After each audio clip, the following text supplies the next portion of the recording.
Here's Rob. Rob, next question. Thank you, Rob. Yes. Chris, you've spoken at length about tolls and given the Premier a fair caning over that and public-private partnerships, though if my memory serves me correct, a number of those toll roads were actually initiated by Labor or during Labor's time, same with PPPs.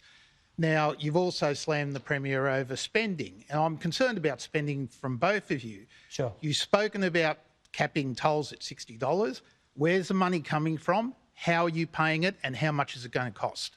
Yeah, look, I'll answer the back part of your question first. It's independently budgeted by the Parliamentary Budget Office. And the Premier's knocked us for not applying it to more people, particularly those in Western Sydney, but we've decided to apply it to those that have to use toll roads every single day. They might have to do it for work. They may live in a community with access to a metro or heavy rail. And we've made a call that if there's a cap on opals in New South Wales, so that's the public transport fares in the state, of $50, and there should be a cap in relation to toll roads as well.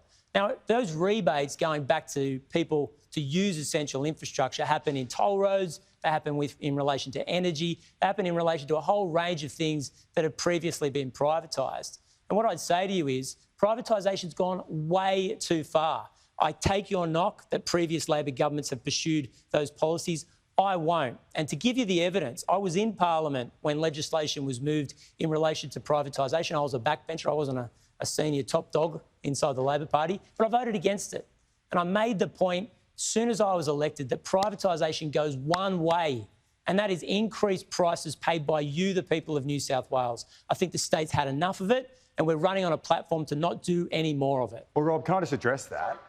I just want to follow up. Sure. You said you've had that costed by the independent budgetary people. How much is it going to cost? Give me a figure. Is it 10 billion? Is it 5 billion? No, it's not 10 billion. It's over $100 million over the lifetime of the 4 years, the 4-year estimates. It's not going to pick up everybody because there's a lot of people, Rob, that don't use toll roads every single day of the week. But it is costed. It is affordable. We do believe we have to do it. To put it in context, since the tolls have been privatised in New South Wales, there's been about $700 to $800 million worth of compensation that's gone back to you, the people of New South Wales. Since energy has been privatised, there's been about $3 billion in compensation that goes back to you, the people of New South Wales, to use energy. Now, why don't they say that when they sell it off?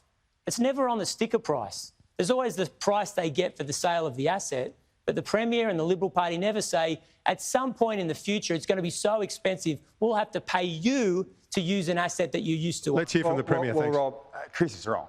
If you go to the Poles and Wise transaction, the network component of an energy bill today is $200 lower than it was prior to that transaction, the network component, which is what that decision related to. We have to keep building. What Chris can't tell you is how he will pay for his promises, because his policy in relation to public sector wages, his costing is $0.